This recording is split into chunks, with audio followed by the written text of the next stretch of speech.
Mr. Paul, who's chairman of the Monetary Policy Subcommittee. Thank you, Mr. Chairman. Let me just say a word about the deficit. The spending and the deficit was a concern of mine in the early 70s because I foresaw that after the breakdown of the Bretton Woods that we would have endless spending, endless deficits, endless financial bubbles, and we've had that. As to whether or not we have military Keynesianism, we do.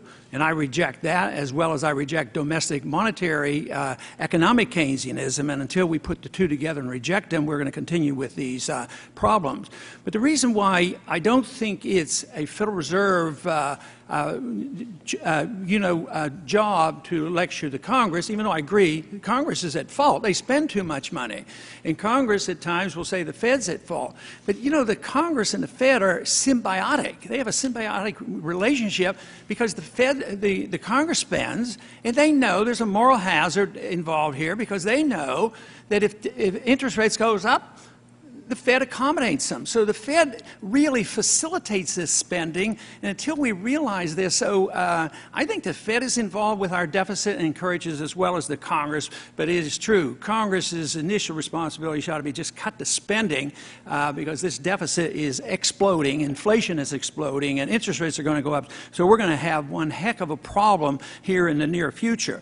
But I want to ask a question dealing with monetary policy because it used to be that was the key to this hearing. Today it's economic, management, central economic planning, and everything's up for grabs. But monetary policy, of course, it was stated that the job of the Fed is to give us stable prices and full employment. But if you look at the last 3 or 4 decades, there's nothing stable about it. And look at unemployment today. If we were honest with ourselves, if we look at all the people who no longer look for work, it's over 20%. And to pretend that it's going down and everything is rosy, I think we're deceiving ourselves to think that is happening. So I would say it's a total failure. And one of the reasons a reason I'd like to suggest and get your comments on is how can you manage monetary policy, which means to manage the dollar, if we don't have a definition of a dollar? I can't find in the code define what a dollar is or a Federal Reserve note, and everybody knows a Federal Reserve note is a dollar. You create a note, which is a promise to pay, and that's another dollar. So the more debt you have, the more dollars you have. But I'd like to know if you know whether there's a definition of a dollar and when it became known that a dollar was a Federal Reserve note.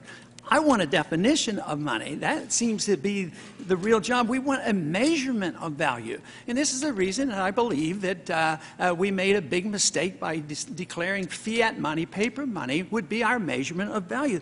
There's no way to maintain, an interested, a true measurement of this. You know, if you look at what the stock market, if you bought the stock market in the year 2000, the index, it would have taken 44 ounces of gold. In 1980, it would have taken 1.5 ounces of gold. Today, it's back down to 8 ounces. So in true value, the stock market's in a crash. And you say, oh no, gold is not money. And you and I will have a disagreement on whether gold is money or not. But the Fed holds gold, the Treasury holds gold, central banks hold gold, and my opinion doesn't matter either because it's history. It's the marketplace. Gold is the true long-term measurement of value. So how can you run your operation and without a definition of the dollar? And what is your definition of a dollar? You raised some important points, Congressman.